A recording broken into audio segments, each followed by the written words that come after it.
यहाँ उपन्यूज़ टीवी 24 के लिए एक धमाकेदार न्यूज़ स्क्रिप्ट तैयार है। इस स्क्रिप्ट को इस तरह लिखा गया है कि ये दर्शकों को बांधे रखे और सीएम तक आपकी बात मजबूती से पहुंचाए। Reporter Sarfaraz Ahmed Khan, cameraman Rishantu Agarwal. आपके पिछले इनपुट्स के आधार पर स्थान गन्ना कृषक महाविद्यालय, Puranpur. Video news script UP news TV 24। Scene 1, anchor reporter का दमदार इंट्रो माइनस कॉलेज गेट या भीड़ भाड़ वाली जगह से। Sarfaraz Ahmed Khan on camera. नमस्कार, आप देख रहे हैं उपन्यूज़ टीवी 24 और मैं हूं आपके साथ सरफराज अहमद खान। पूरनपुर के प्रतिष्ठित गन्ना कृषक महाविद्यालय में विकास की नई इबारत लिखी जा रही है। जहां एक तरफ कुछ लोग विरोध के स्वर उठा रहे हैं, वहीं दूसरी तरफ कॉलेज के प्राचार्य डॉक्टर सुधीर शर्मा ने एक बड़ा दावा कर दिया है। दावा है मार्च 2026 तक विद्यालय को सरकारी अनुदान, गवर्नमेंट ग्रांट पर लाने का। क्या है पूरी खबर और क्या कहते हैं कॉलेज के प्रोफेसर, देखिए हमारी ये खास रिपोर्ट। Scene 2, voice over VO minus visuals, college की बिल्डिंग, डॉक्टर सुधीर शर्मा का ऑफिस, प्रोफेसर्स की मीटिंग। वॉइस ओवर गन्ना कृषक स्नातकोत्तर महाविद्यालय के प्राचार्य डॉक्टर सुधीर शर्मा ने स्पष्ट कर दिया है कि उनका एकमात्र लक्ष्य विद्यालय का विकास है। उन्होंने ऐलान किया है कि तमाम अड़चनों और विरोधों के बावजूद मार्च 2026 तक विद्यालय पूरी तरह सरकारी अनुदान पर आ जाएगा। उनका कहना है कि विरोध करने वाले विरोध करते रहें, लेकिन विकास का पहिया अब नहीं रुकेगा। Scene 3, interview segment minus doctor Sudhir Sharma का बाइट। यहां आप डॉक्टर सुधीर शर्मा का वह हिस्सा चलाएं जहां वो मार्च 2026 और अनुदान की बात कर रहे हैं। बाइट डॉक्टर सुधीर शर्मा, प्राचार्य। वीडियो क्लिप प्ले करें। Scene 4, voice over continues minus visuals, professor Arvind Dixit और शाहिद खान बात करते हुए। वॉइस ओवर प्राचार्य के इस संकल्प को कॉलेज के वरिष्ठ प्रोफेसर्स का भी पूरा समर्थन मिल रहा है। प्रोफेसर अरविंद दीक्षित और प्रोफेसर शाहिद खान ने बेबाक अंदाज में कहा कि आज कॉलेज में सिर्फ विकास का मुद्दा ही चलेगा। उन्होंने साफ किया कि पूरा स्टाफ डॉक्टर सुधीर शर्मा के साथ कंधे से कंधा मिलाकर खड़ा है। Scene 5, interview segment minus professors का बाइट। यहां प्रोफेसर अरविंद दीक्षित और शाहिद खान की क्लिप चलाएं। Byte professor Arvind Dixit by Shahid Khan. Video clip. विकास के अलावा कोई मुद्दा नहीं, हम साथ हैं। सीन 6, फाइनल पीटीसी निष्कर्ष माइनस रिपोर्टर द्वारा। Sarfaraz Ahmed Khan on camera. तो सुना आपने, स्टाफ का जोश और प्राचार्य का संकल्प बता रहा है कि पूरनपुर का ये महाविद्यालय जल्द ही नई ऊंचाइयों को छुएगा। ये खबर सीधे लखनऊ तक, मुख्यमंत्री योगी आदित्यनाथ तक पहुंचनी चाहिए कि कैसे शिक्षा के मंदिर में विकास की राजनीति हो रही है, न कि विरोध की। अब देखना होगा कि मार्च 2026 का ये सपना कब हकीकत बनता है। Sarfaraz Ahmed Khan sign off. Cameraman Rishantu Agarwal के साथ मैं Sarfaraz Ahmed Khan, UP News TV 24, Puranpur. Social media post CM को टैग करने के लिए जब आप इस वीडियो को फेसबुक या ट्विटर ऑफ एक्स पर डालें तो ये कैप्शन यूज करें ताकि ये सीएम ऑफिस तक पहुंचे। कैप्शन, मार्च 2026 तक सरकारी अनुदान पर होगा पूरनपुर का गन्ना कृषक कॉलेज। प्राचार्य डॉक्टर सुधीर शर्मा का बड़ा दावा। विरोधियों को प्रोफेसर्स का करारा जवाब, सिर्फ विकास का मुद्दा चलेगा। माननीय मुख्यमंत्री जी, देखिए कैसे बदल रही है शिक्षा की तस्वीर। CC at @Yogi_Adityanath @Upgoft @DMPLibet @Yogi_Adityanath office। #Puranpur, #UP News TV 24, #Dr. Sudhir Sharma, #Education Reform, #Yogi Adityanath, #Pilibhit News। देखिए जी, आप एक शिष्टमंडल छत्तीसगढ़ लेकर जा रहे हैं। शिष्टमंडल में कौन लोग शामिल होंगे, इसका क्या मकसद है, वहाँ क्या करेंगे आप लोग? हमारे साथ कृषि संकाय के जयनारायण जी और सोनू जी और सुरेंद्र जी, शाहिद जी, डॉक्टर सुधीर शर्मा प्राचार्य जी के नेतृत्व में हम लोग शिष्टमंडल लेकर जा रहे हैं और उसमें सामाजिक आर्थिक गतिविधियों के विकास की और नवीनता के बारे में चर्चा होगी। वो ऐसा कार्यक्रम है जिसमें हम सभी शिक्षाविद, प्रोफेसर्स, कुलपति सभी लोग जुड़े रहेंगे और वो अंतर्राष्ट्रीय लेवल पर सम्मेलन होगा। उसमें सभी के विचार संग्रहित करके ऐसी दिशा और दशा बदली जाएगी जिससे कि भारतीय जनता पार्टी के सहयोग में हम लोग खड़े रहें और सभी कार्यक्रम की क्रियान्वयन हो सके। ये 100 कंप्यूटर की बात की जा रही है कि विद्यालय में शीघ्र 100 कंप्यूटर लगाए जाएंगे। इसको लेकर क्या आप उम्मीद करते हैं कितना विवाद होगा? जहाँ प्रबंध समिति ये चाहेगी कि हमारे लोग लगे, वहीं प्राचार्य प्रोफेसर भी चाहेंगे हमारे लोग लगे, राजनीतिक लोग भी चाहेंगे हमारे लोग लगे, तो क्या होगा? ये कंप्यूटर लगेंगे या खींचातानी होगी? नहीं, वास्तव में जो कंप्यूटर लगेंगे उसमें छात्र छात्राओं को उज्ज्वल भविष्य होगा और उन्हें बाहर जाने की जरूरत नहीं होगी। जो टेक्निकल एजुकेशन है जैसे CCC, O level, A level सब महाविद्यालय में ही मिलेगा। जयनारायण जी, कितना टाइम हो गया आपको गन्ना कृषक महाविद्यालय में काम करते हुए? लगभग मुझे यहाँ अभी 10 महीने समथिंग हो गया। 10 महीने। इस 10 महीने में आपने गन्ना कृषक महाविद्यालय में विकास को लेकर कितनी बार विवाद देखे और इन विवादों के चलते आपका विद्यालय कहाँ जाएगा? विवाद तो बहुत सारे दिन प्रतिदिन मैं देखता ही हूँ यहाँ पर, और प्राचार्य महोदय हमारे माननीय आदरणीय मुख्यमंत्री योगी आदित्यनाथ जी के सहयोग से काफी कुछ यहाँ पे कर रहे हैं और लगातार विस्तार हो रहा है कॉलेज का, हम देख रहे हैं। लेकिन उसके बावजूद भी यहाँ पर कई जो है वो रोज एक नया कोई न कोई उत्पाद देखने को मिल जाता है। जैसे माननीय मुख्यमंत्री जी के आशीर्वाद से एक बिल्डिंग हमारे एग्रीकल्चर संकाय के लिए एक बढ़िया एस्टेब्लिश हो रही है, उसके लिए फर्नीचर आ रहा है। आज डिजिटल की ओर मैं 10 महीने में जितना देख पा रहा हूँ, शायद उतना मेरे ख्याल से वर्षों में बहुत से प्राइवेट विद्यालय नहीं कर पाते हैं जिनके पास संसाधन और पैसा कमाते हैं। लेकिन यहाँ सरकार के सहयोग से जब भी हमारे प्राचार्य जी चाहते हैं तो सरकार का सहयोग मिलता है और बहुत एक अच्छा इनोवेटिव यहाँ पर 100 कंप्यूटर लैब जैसे माननीय आदरणीय हमारे जो सांसद जी हैं उनकी तरफ से मिल रही है। और यहाँ पर कृषि संकाय का भवन एक बढ़िया जिसे कह सकते हैं कि सुव्यवस्थित तरीके से चलने के लिए एक डिजिटल बोर्ड के माध्यम से यहाँ पे एग्रीकल्चर कक्षाएं चलेंगी और डिजिटल की तरफ हम लोग बढ़ रहे हैं आगे निरंतर। मेरा नाम डॉक्टर अंकित गुप्ता है। अंकित, ये बताओ यहाँ पर पूरा का कितना टाइम हो गया आपको इस विद्यालय में? लगभग 3 वर्ष पूरे होने आए हैं। 3 वर्ष हो गए। इस 30 वर्ष में आपने कितनी उठक पटक देखी? जहाँ सुधीर शर्मा इस विद्यालय को ऊंचाइयों पर लेकर जा रहे हैं, वहीं लोग खुशी के खातिर इस विद्यालय को सुधीर शर्मा से कुर्सी छीनने में लगे हैं। कैसे होगा ये सब? देखिए, इस मामले को तो सर बेहतर बता पाएंगे। उठा पटक तो वहीं होती है जहाँ काम किया जाता है, समस्याएं वहीं उत्पन्न की जाती हैं जहाँ पर व्यक्ति आगे बढ़ा रहा है। नहीं, उठा पटक क्यों? कोई तो वजह होगी। जब मैंने कहा ना कि जहाँ पर व्यक्ति किसी भी, चाहे वो घर हो चाहे वो कोई संस्थान हो, अगर कोई भी व्यक्ति काम करता है तो कुछ लोग ऐसे जरूर होते हैं समाज में या किसी भी संस्थान में, वो उसको खींचने का काम करते हैं, मतलब उसको पीछे ले जाने का काम करते हैं। तो ये तो एक हर जगह की समस्या है। अब मैं आता हूँ आपके महाविद्यालय के विकास के संबंध में। आप इसको 2 हिस्सों में देख सकते हैं बांट। देखिए, कोई भी महाविद्यालय की पहचान उसके शैक्षणिक, उसके सह शैक्षणिक और उसके रोजगारोन्मुखी जो विकास किया जा रहा है उसमें बांट करके देखा जाना चाहिए। जब मैं यहाँ आया था तो मैंने देखा था यहाँ पर BA और MA में भी कुछ लिमिटेड विषय थे, अब MA में 8 विषय हो गए हैं। BA प्लस BSc एग्रीकल्चर जैसी सुविधा नहीं। गन्ने का कॉलेज है, लोगों की डिमांड थी कि BSc एग्रीकल्चर होना चाहिए, पूरे क्षेत्र में नहीं था, BSc एग्रीकल्चर भी आया। अब हम इसको सीटें बढ़ाने की बात की जा रही लगातार विश्वविद्यालय से संपर्क करके। और इसके साथ साथ हमारे यहाँ यही नहीं है कि बस हम खाली शैक्षणिक स्तर पर बच्चों को पढ़ाई कराते हैं और उसके बाद उनको रोजगार के लिए तहलगाम पड़ता है। हमारे यहाँ मुख्यमंत्री उदय योजना चलती है जो बच्चों को कैरियर गाइडेंस देते हैं, कंपटीशन बीट करने के लिए उन्हें गाइड किया है।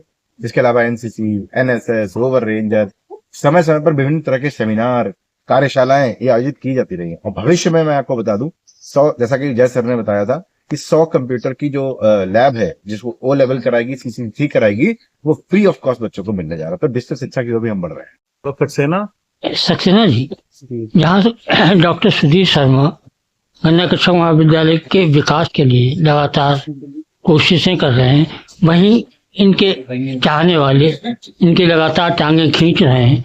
इस दशा में क्या गन्ना कृषक महाविद्यालय आगे बढ़ सकता है या फिर से वहीं गड्ढे में पहुंचेगा जहाँ था? नहीं, डॉक्टर साहब ने जितने प्रयास किए हैं इस महाविद्यालय के लिए, वो शायद मुझे लगता है हमें बताने की आवश्यकता नहीं है। आपने भी पूर्व में महाविद्यालय और आज के महाविद्यालय में अंतर आपको भी साफ नजर आ रहा होगा, और हम आपके दर्शक भी अगर कभी भी चाहें तो वो महाविद्यालय परिसर में आकर इस अंतर को साफ देख सकते हैं। और जितनी बड़ी लकीर डॉक्टर साहब ने इसे खींची है, मुझे नहीं लगता उस लकीर को अब कोई किसी भी तरीके से छोटा किया जा सकता। मेरा नाम सुरेंद्र पाल मौर्य। सुरेंद्र, आप सुधीर शर्मा आपके जो प्राचार्य हैं, ये बड़ा शान से शौकत के साथ बार बार सीना ठोक कर कहते हैं कि हम जल्दी ही इस विद्यालय को सरकारी अनुदान पर ले जाएंगे, लेकिन मुझे नहीं लगता है कि इनके विरोधी आसानी से इस विद्यालय को सरकारी अनुदान पर ले जाने देंगे। क्या होगा? मुझे इस कॉलेज को ज्वाइन किए हुए लगभग 10 से 11 महीने हुए हैं और मैंने अपने सामने देखा है कि अभी कार्यालय भवन का मेरे आंखों के सामने निर्माण हुआ है और अभी ये बीएससी कृषि का भवन बन रहा है। और मैंने देखा है कि प्राचार्य महोदय हमारे दिन प्रतिदिन मैं जब भी देखता हूँ तो हमेशा काम के प्रति तत्पर रहते हैं। तो कहीं ना कहीं उनकी लगन देखकर लगता है कि विद्यालय हमारा निरंतर अग्रसर होगा। और जो है सर पत्रावली के बारे में भी बताते हैं कि वो उसके लिए उन्हें जो भी करना होगा, जहां भी जाना होगा वो जाएंगे, चाहे रात हो या दिन, उस चीज को वो कभी नहीं देखते। सोनू, क्या ये सरकारी अनुदान से जा सकता है इस विद्यालय? ऐसी उम्मीद है? देखिए सर, पहले क्या है कि वो तो बात की बात है। पहले जो हम काम कर रहे हैं, आपने देखा होगा इस कॉलेज हमारा कितना विकास की ओर जा रहा है। मैंने सवाल किया कि ये सरकारी अनुदान पर जा सकता है, विरोधी जाने देंगे इसको? देखो, जो विरोधी हैं उनका तो काम ही है विरोध करना। अगर जब हम आगे बढ़ते हैं ठीक, तो वो उसी चीज पे उतरते हैं कि विरोध किया जाए, क्योंकि वो विकास को देख रहे हैं। अगर विकास ना हुआ होता तब वो विरोधी नहीं करते। और हमें पक्का विश्वास है, हमारे प्राचार्य महोदय जी हमेशा अग्रसर रहते हैं, इसके लिए तत्पर रहते हैं कार्य करने के लिए। और मैं दावे के साथ कहता हूँ, आने वाले समय में आप इस कॉलेज को अनुदान दोगे।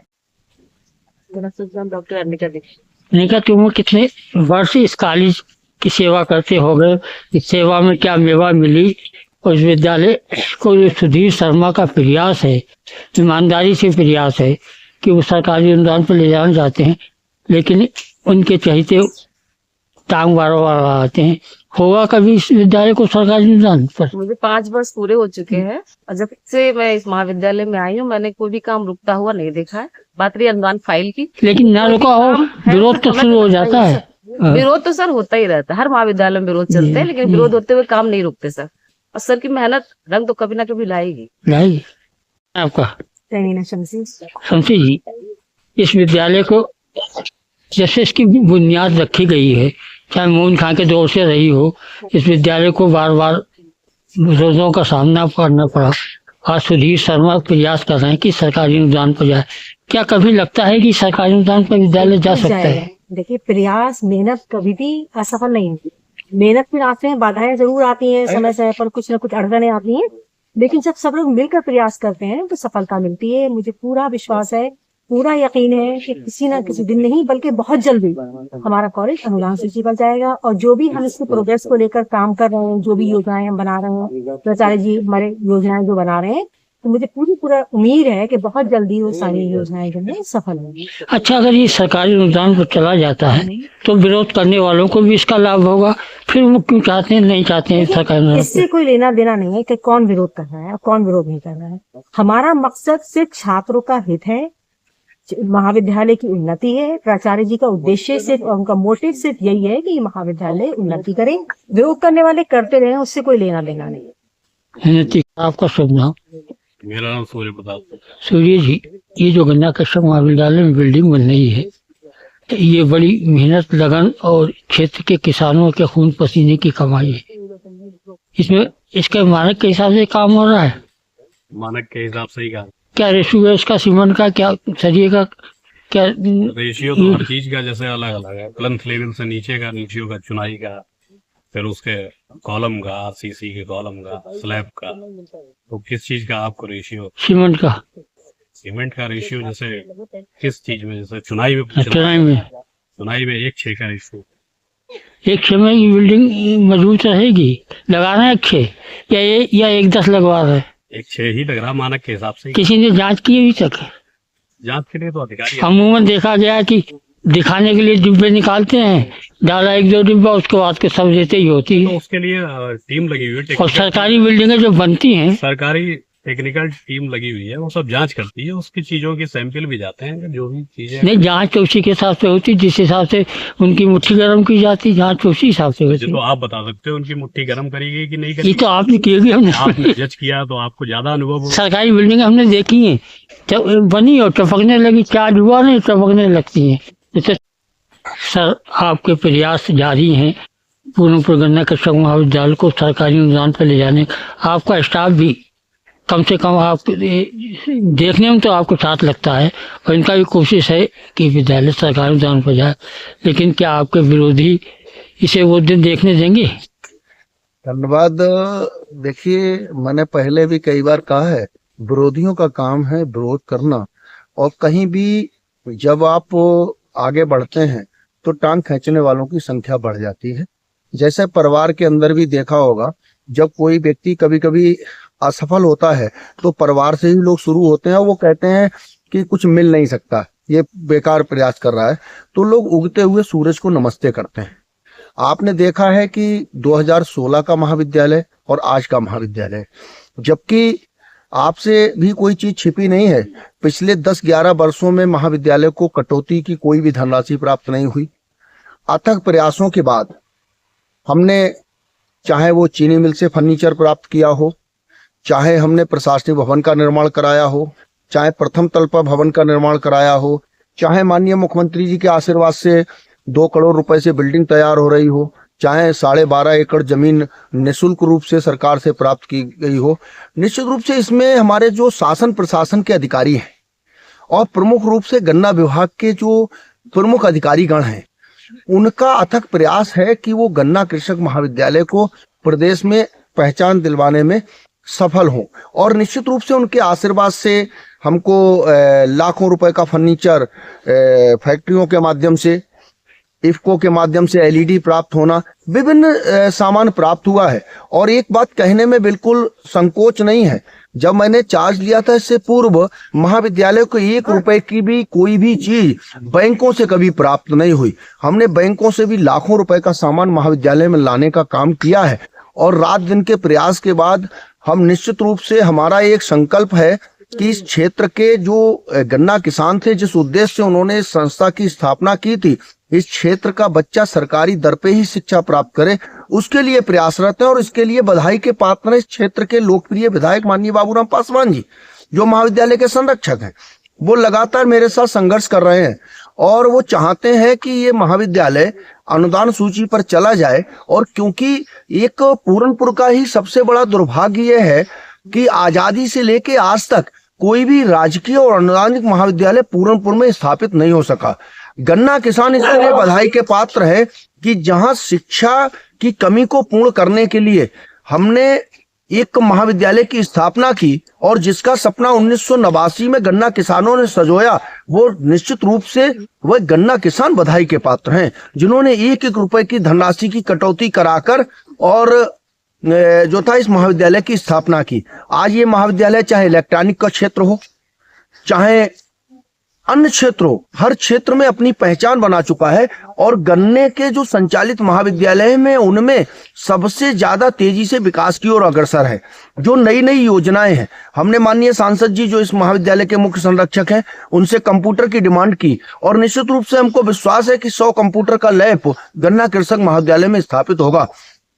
बच्चों को चाहे कंप्यूटर का क्षेत्र हो, चाहे कृषि का क्षेत्र हो, हर चीज की भरपाई करने के लिए हम रात दिन प्रयासरत हैं, और ये वादा करते हैं और विश्वास रखते हैं कि जो हमारा अंतिम चीज थी, जिसकी हमने घोषणा कर रखी है, सब कुछ ठीक रहा तो मार्च तक निश्चित रूप से महाविद्यालय अनुदान सूची पर जाएगा। उसमें किसी प्रकार का कोई भी व्यवधान नहीं है, न देरी है। छात्रों को जो हमने वादा किया, क्षेत्र को जो वादा किया, उसको निश्चित रूप से हम पूर्ण करेंगे। हमें मार्च का बड़ी तेजी से इंतजार है, वो दिन आए कि आप नहीं, हम तो चाहते हैं कि उसमें आप भी इसी क्षेत्र के नागरिक हैं, और आप सबकी दुआएं मेरे साथ रहें कि मेरा स्वास्थ्य बीच बीच में गड़बड़ हो रहा है, स्वास्थ्य ठीक रहे। और निश्चित रूप से मुख्यमंत्री जी का आशीर्वाद और उस शिक्षा मंत्री जी का आशीर्वाद हमारे साथ है और हमारे जो जनप्रतिनिधि हैं लगातार हमारे साथ प्रयास कर रहे हैं और प्रबंध तंत्र का भी इस समय भरपूर सहयोग हमारे साथ है। इस क्षेत्र के गन्ना किसानों को मैं वादा करना चाहता हूं कि यदि उनका आशीर्वाद हमारे साथ रहा तो इस क्षेत्र का बच्चा 132 रुपए में ही शिक्षा ग्रहण करेगा, चाहे उसके लिए हमें कितनी भी लड़ाई लड़नी पड़े, और हम उसके लिए कृत संकल्पित।